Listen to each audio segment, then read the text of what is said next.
right, welcome back everybody. Well, this one's going to be super fun. This is Brown Eyed Girl by Van Morrison from 1967. And this is a song that on guitar I find it's very, very instructive. It's a great song to learn from. And you sort of listen to it and you're like, well, why would you say that? It's, so basic and all that. But this song is really actually a great learning tool to master improvising with triads. And I'm going to show you what that's all about. I'll go through all the chords on this song, show you what's happening on the acoustic part, the strumming pattern that's happened. That's actually kind of interesting. And then I'll take you through all the noodling that goes on. And I'm going to do something a little different this time. I'm going to spend time more on the theory. I'll show you a number of the key licks that are happening throughout the song so you can get those. But I'm going to spend more time on theory and what's happening so you can improvise and sound fantastic playing this song live and not feel like you have to be tied to playing everything note for note. But for those of you who want the note for note, I've got you covered. Stay to the end of the lesson and I'll show you what that's all about. Hey, what's up everybody? Future me here. I'm doing editing on this video and I just want to underscore this point because I get a lot of comments in the feedback about you talk too much. So listen, I am going to go through some theory and some background and some foundations more so than I usually do. So if you just want to bypass all of that and you want to go right to where I'm showing you parts, here is the time marker, okay? Just navigate your little red button to there, okay? But hey, it's your choice. So there you go. Yeah, so it'll be a little different approach this week, but hopefully you won't be disappointed. Well, if this is the kind of thing that you like and you haven't done so yet, I invite you to jump down and click subscribe and ring the bell. Bell will let you know when I drop new content, which I do every single week. All my lessons have chapters in them, so you can jump right to the part of the lesson that you want to see and bypass what you don't. And if you're looking for other ways to support the channel, I appreciate that. There's thanks, just like throwing a tip in the tip jar. But even better, you can join my Patreon page, which has chord charts and tabs for all the lessons that I do on YouTube, just like this one. Links in the description, so check it out. Okay, so Brown Eyed Girl, let's take a look at the acoustic. So I think there's only 4 chords in this song. Maybe 5 if you count variations. G. And these are all sort of first position chords, right? G. C. And the C that he uses is a C, normal cowboy C, but you put your pinky on that same G note, 3rd fret, 1st string, where you had your G. So that's the version of C that he's playing, so G, C, and then D. But more often than a regular D, he's playing a D7. But just your basic D7. The only other chord that's happening on there is an E minor. So that's really it. G, C, D, D7, and E minor. Those are all your chords that you're going to be doing, okay?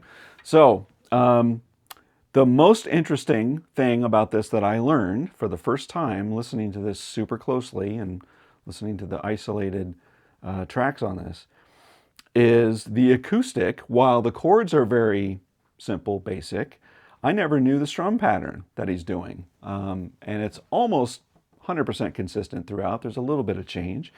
But it's like this.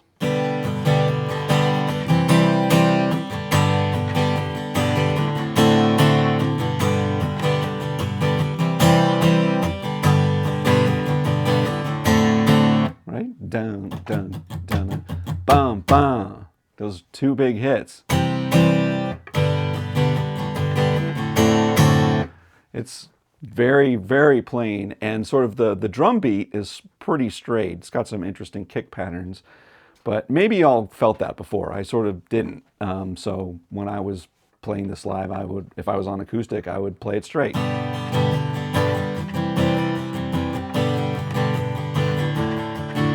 But it's sort of not that. It's that very loose feel.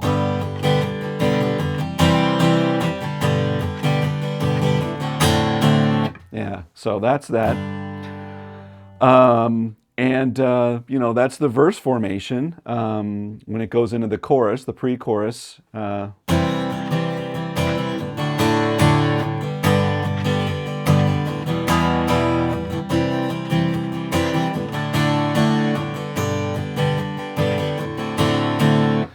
that turnaround. It's that D7, right? So the chords on the verses again are G, C, G, D7, right? And then the pre-chorus and chorus, C. That one sounds like a normal D to me. G, E minor, C, or, and then your D7. Back to your home G. Right? The only difference is when you're going into the big sha-la-la-las, you've got a couple measures of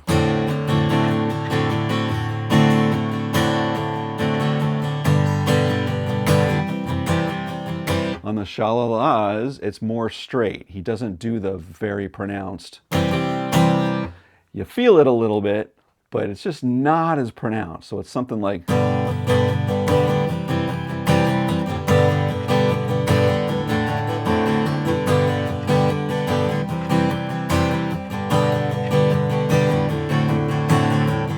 you know, you sort of keep the feel a little bit, but it's not that. But anyway, that might be new to some of you. I never knew it was.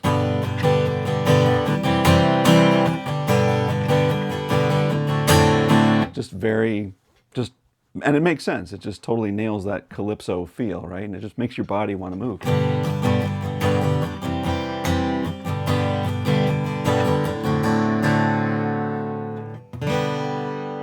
All right, so that's the chord structure and the strum pattern for Brown Eyed Girl. Let's move on to the electric, because that's where a lot of the fun is. Yeah, so the electric guitar on this song is just fabulous. Like I said, this is a great song to learn a number of different things. Triads, movable triad positions up and down the neck, finger picking, and little nuances to that. And a great technique using sixth intervals. And we'll talk about how important that is and how useful that is. But first, let's just talk about sort of sound and tone and everything. On the record, it sort of sounds like he's playing a hollow body of the sort, you know, a casino, or I'm using my 335 neck pickup. And it's clean. All the, you know, my signal path details are going to be in the description below. There's not much to it. But it's standard tuning. And just get a nice clean sound, maybe a little bit of reverb on there, and put it on a neck pickup, make it sound nice and warm, and that's about it. So let's talk about the three things that I think are super instructive about this, this particular song, playing it. And this is the foundation of all the sort of noodling and everything that he's doing, that he's playing on his electric guitar parts. So I'm going to take just a minute or two to talk about these, and then we'll get into the actual parts.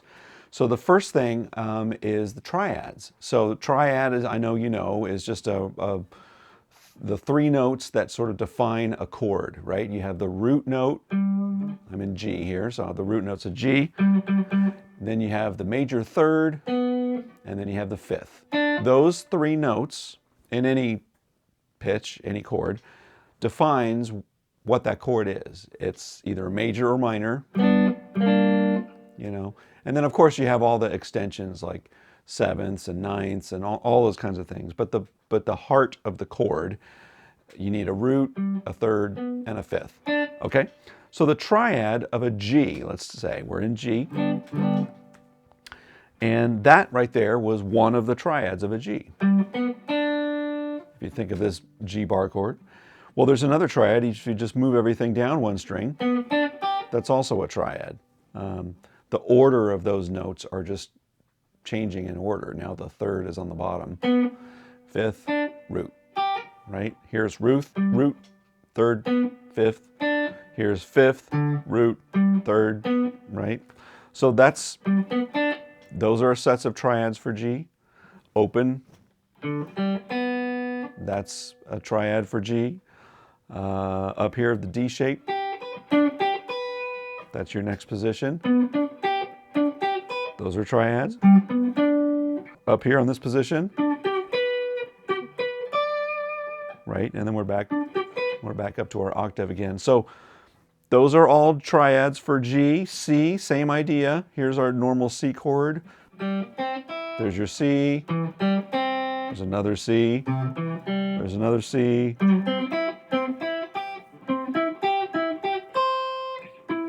You get the idea, right? And D.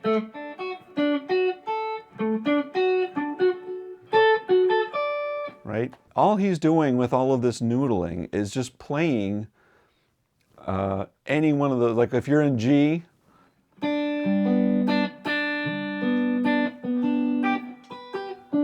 so when you bounce back and forth,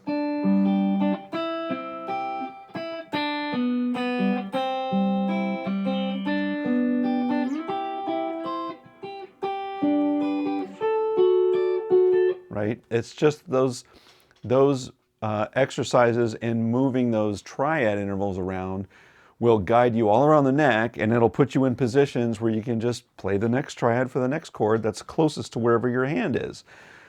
Great learning experience. Even if you just forget what he's actually playing on the record and you just practice triads over that song, you'll be amazed how beautiful and melodic that sounds just playing those. What about the picking, the finger picking? So the finger picking that's going on, it's very understated, and the sort of feel is vaguely like Travis picking. And I think you're probably familiar with Travis picking, where you have a bass note played by your thumb, or a pattern on a bass notes with your thumb, and you have other notes played with your fingers.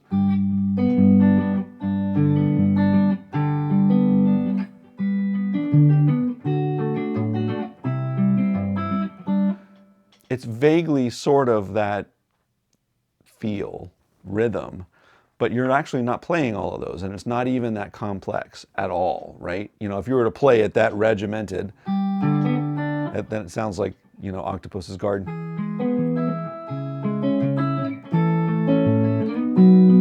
Right? It's not that. You're taking those chord positions that we learned, those sort of triad parts of chords, and you're really only playing strings 4 through 1, and not even every single one. So here's a G. You know, when it comes to the G, maybe you play, or maybe you just play, or maybe you just play, because he plays all of those throughout the song. You come to your C, you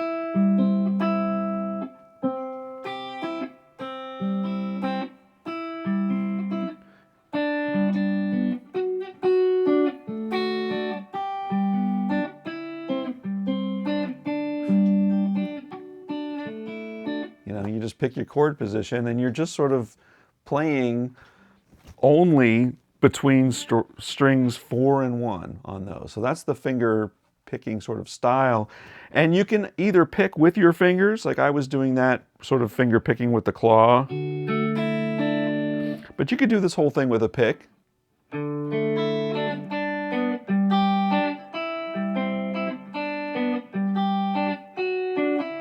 You know, or you could do both. You could do a hybrid where you hold on to the pick and you're playing with your fingers a little bit.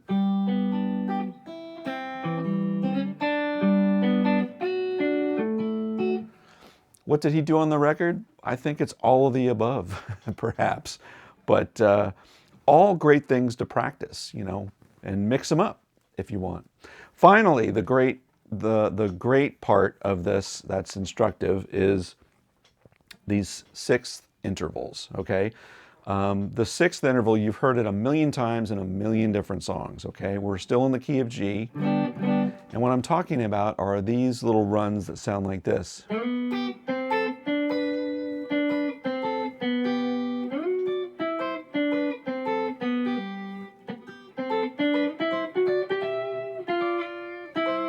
Right? It's all of that stuff.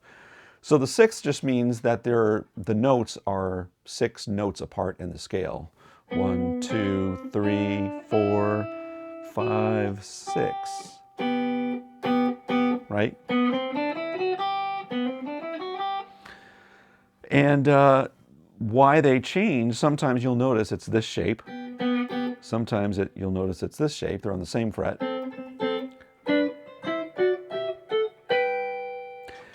And the reasoning behind that is because we're just talking about the G major scale. And you can talk about the G major scale in terms of notes, or you can talk about the G major scale in terms of chords.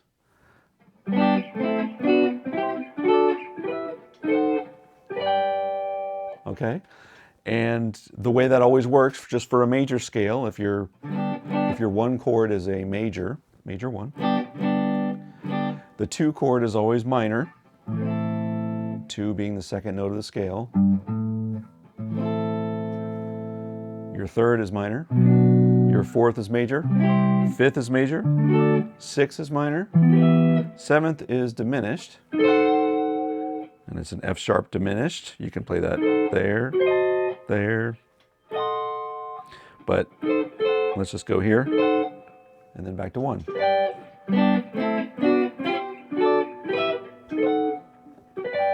Okay, so what does that have to do with the 6th interval? Well, if you play those chords, those chord shapes, or if you put your hands in the shape of the chord shape, just play the 3rd and the 1st string of that.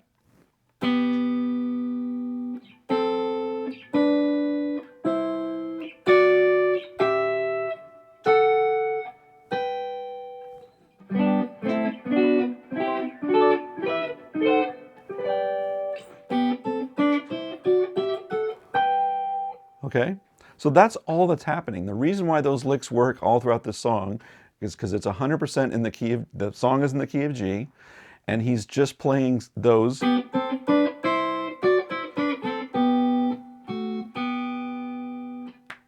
parts of that scale, that chorded scale with the 6th interval. So that's why they always work. And the other reason why those things are so useful is because they travel. They take you to another part of the neck where you can then jump off if you want and do a little noodling, right? Now I'm in my C position.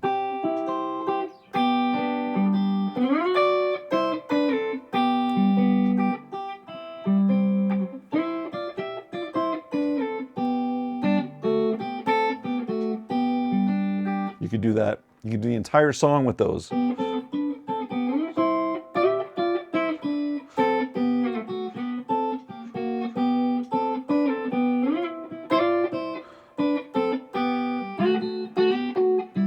So anyway, take that for what it's worth. But that's what's happening and why all those little noodling things are working and the sort of theory behind it, okay? But now let's talk about the actual part.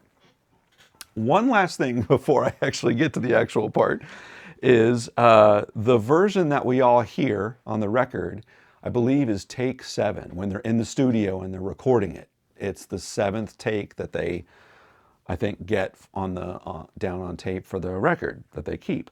Well, I'm going to link right here. There's a video on YouTube from Van Morrison or his representatives or whatever of takes 1 through 6. So you get to hear how the band is working this up. And it's very different. Like, what's the very first thing that you hear in Brown Eyed Girl, right? It's that iconic riff, right? It's that, of course you hear that. Well, that's nowhere.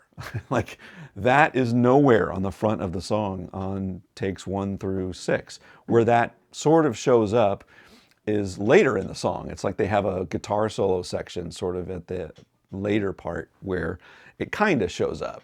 And it's not even the same riff, really. But I just thought that was interesting. Like, the most important thing that announces the song and everybody knows what song it's going to play, that riff, sort of wasn't there at all. It wasn't decided to put on the front end at all, apparently, until the final take that they did it. So what did the early version of that riff sound like? Well, it sounded like this.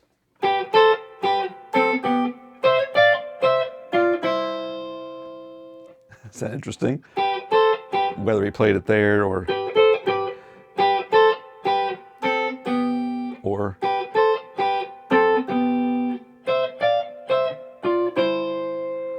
and then he just finished it off with, and he just went into the little verse noodling.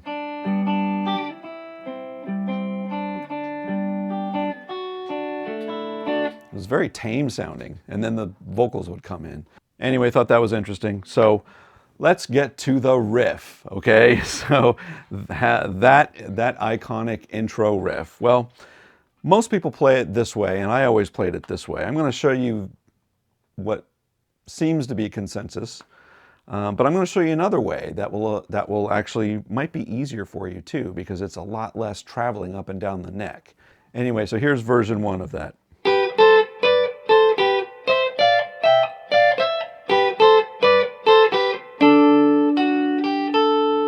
And then it goes around again.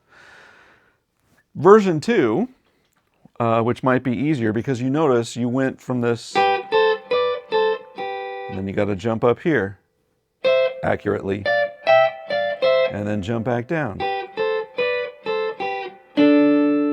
Well, you can also play it all up here, just shifting the G, or the G portion of the riff over a couple strings.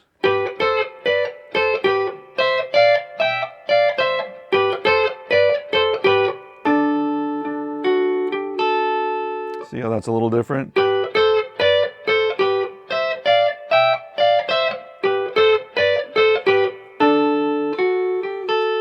Or, I think this one is probably, just the tonality of the strings sort of sound right to me. But, like I said, it's a lot of jumping around, so here's just another way. Whoops.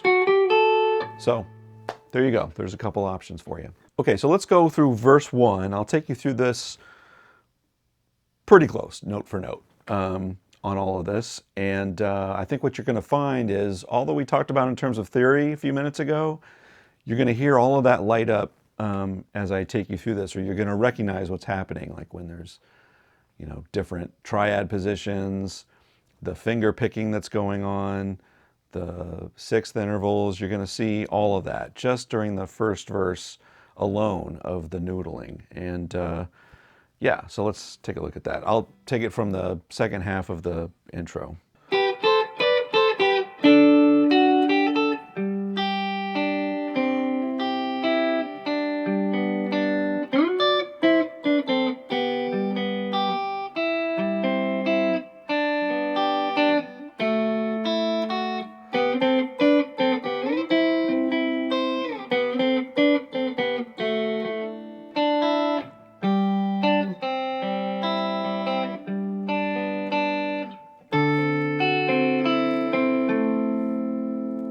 That's a great little turnaround there.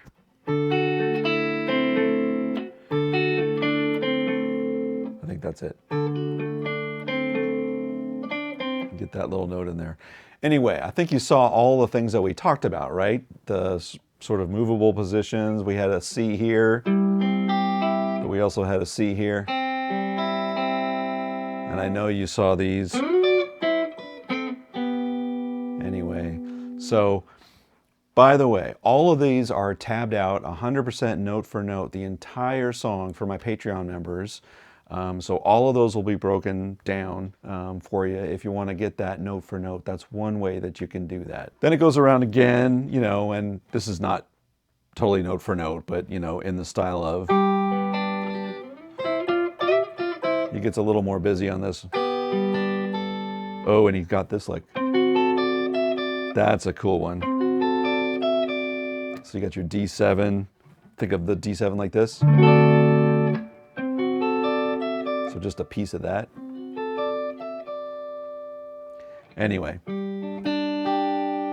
So like I said, all of this is tabbed out. That's going to go all the way through. I'm going to take you through now the pre-chorus and the chorus and what's happening on there.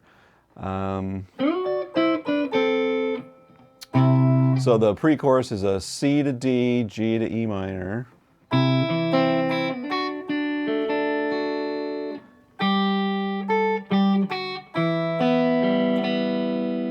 All right, so that first one, it's just an octave on G, and then an octave on the E. I know you think every time he goes like this, but he doesn't. The first one.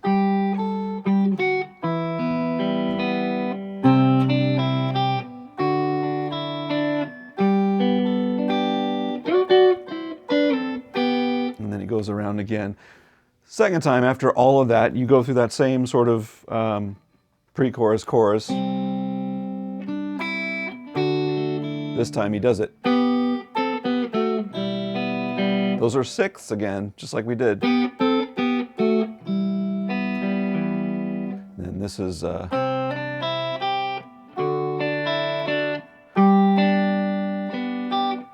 our turnaround chord. He does this, think of a D9, but he doesn't play that B string. He sort of frets that a little bit, and then he comes to a D dominant 7. This is our big turnaround before we go into our sha-na-na-nas. And this is sort of fun. So this is going to be different now. We are going to fret bar chords on G and C, but we're not going to play the full chord all the way across. Of course, we're going to do this very calypso Latin rhythm, right? We're going to use our palm to mute the low strings, and then we're going to do a chuck muted. We're muting either with our palm or our fretting hand, and you're just dragging the pick on the strings 4 through 1. Right? So the rhythm is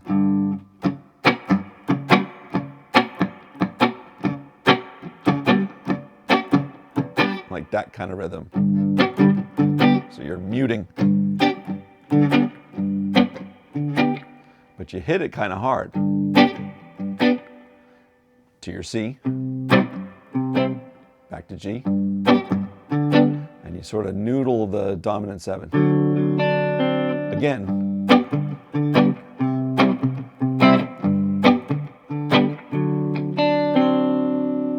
And then here's an iconic lick that closes it out. He just does it one time. And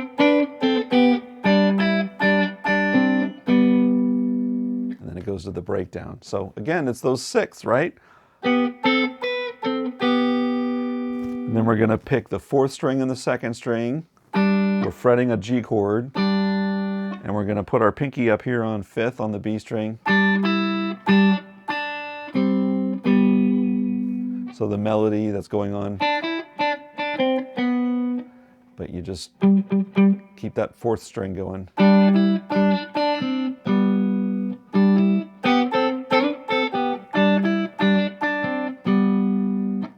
Beautiful, right? Okay, then it's on to the rest of the verses. Now listen, contrary to what I do on all my other videos, this time I'm not going to go note for note through all of the verses on all of this. There's too many nuances, and I'm not the only guy actually that does this stuff on YouTube, and there's many that actually do it better than me sometimes. So I'm going to put a link to a guy that has a fantastic version of this where he does actually go through note for note, lick for lick, the entire song. And he's even got a guitar like mine. I've got a 67. I think he has a 68. But he got a fantastic video. So I would say check that one out if you want to get all of the sort of visual of all the rest of the noodling that's happening. And again, like I said, for all my Patreon members, I do have this all transcribed all the way through. So I got you covered there. So I got you covered either way, okay? So here's the sort of final takeaways that I think when you're playing the song live. You know, the crowd wants to hear a few key licks, and the rest of the time, I think they just want to see you having fun and that you're being competent with the little noodles and the triads, and that you got the calypso feel going on, right? So that's what I would say is learn those triads and improvise around.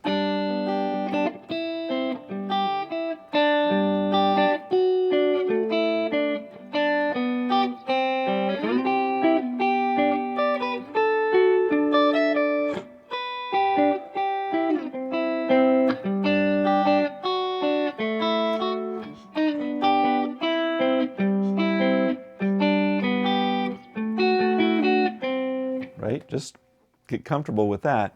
But here's the key licks that for sure you want to hit when you're playing this live. Number one is, of course, the opening riff.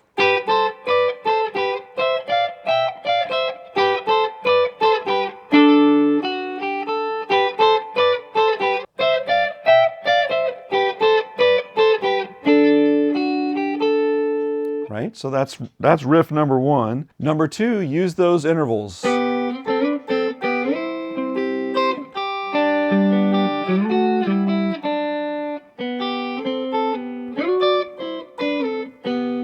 That turnaround one. They want to hear that. So that's key thing number two. Don't do it all on everything, but just sprinkle it in there. And number three, you want to have this one. Or